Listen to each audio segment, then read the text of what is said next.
प्रेमातील घटस्फोट. तिचे लग्न होऊन 1 वर्ष झाले होते. तिचा नवरा एका सरकारी नोकरीत होता. ती देखील एका नामांकित कंपनीत कामाला होती.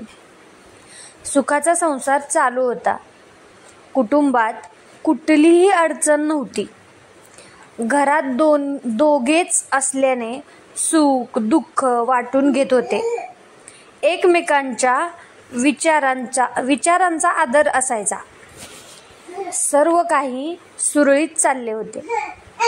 गावाकडे शेती व घर होते.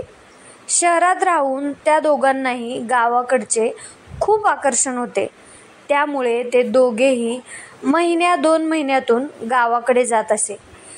तेथील रात्रीची थंड व शुद्ध हवा त्यांना मानवायची. उन्हाळ्याचे दिवस होते. गावी जाण्यासाठी तिच्या सुट्ट्या संपल्या होत्या. त्यामुळे आता दोघे जाण्याऐवजी तिचा नवरा गावी गेला होता.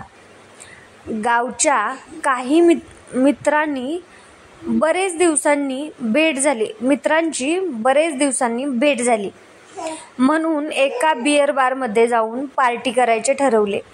तिच्या नवऱ्याने परत शहराकडे जायचे असल्याने नकार दिला होता.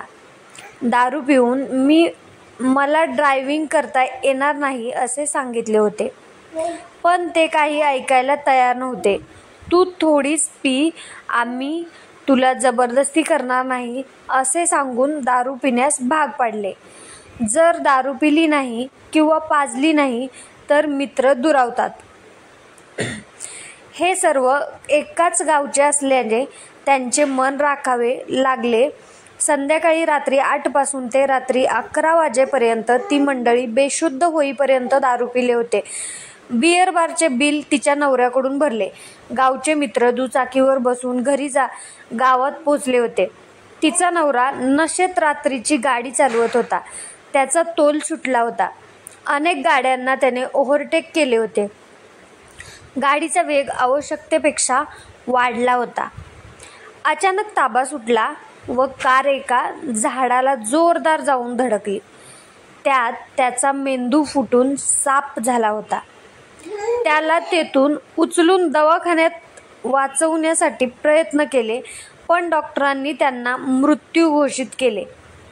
ही बातमी परत त्याच्या गाववाल्यांना कळली. त्यांनी ताबडतोब त्यांच्या पत्नीला फोन करून दुःखद बातमी कळवली. तिला अश्रू आवरेना. तिच्या आयुष्यात हा फार मोठा धक्का होता. शेवटी गावाकडे तिच्या नवऱ्याला अग्निडाग देण्यात आला. 10वे 13वे गावाकडेच केले. ते सर्व आटपून परत मुंबईला आली. तिचे स्वतःचे घर होते. तिच्या पतीची पेन्शन होती. तरी पण तिला आधाराची गरज होती. तिच्या कंपनीत एक बिनलग्नाचा मुलगा होता. तोही तिथेच कामाला होता. त्याला तिच्या नवऱ्याची मृत्यूची माहिती समजली होती. त्याने तिला आयुष्यभर सांभाळण्याचे वचन दिले. तिलाही विश्वास वाटला.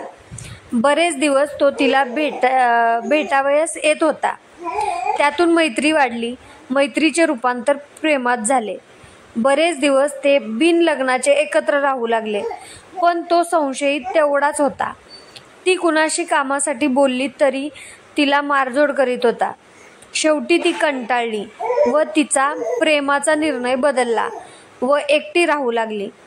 तिला तिचे जगण्याचे स्वातंत्र्य हवे होते. ते तिला मिळाले. ती आता खूप गंभीरपणे एकटी राहते. तीच तिचा मजबूत आधार झाली. काळाबरोबर ती आता सक्षम झाली होती. प्रेमाचा घटस्फोट घेतल्याने ती वेळीच सावध झाली व मुक्त झाली. धन्यवाद.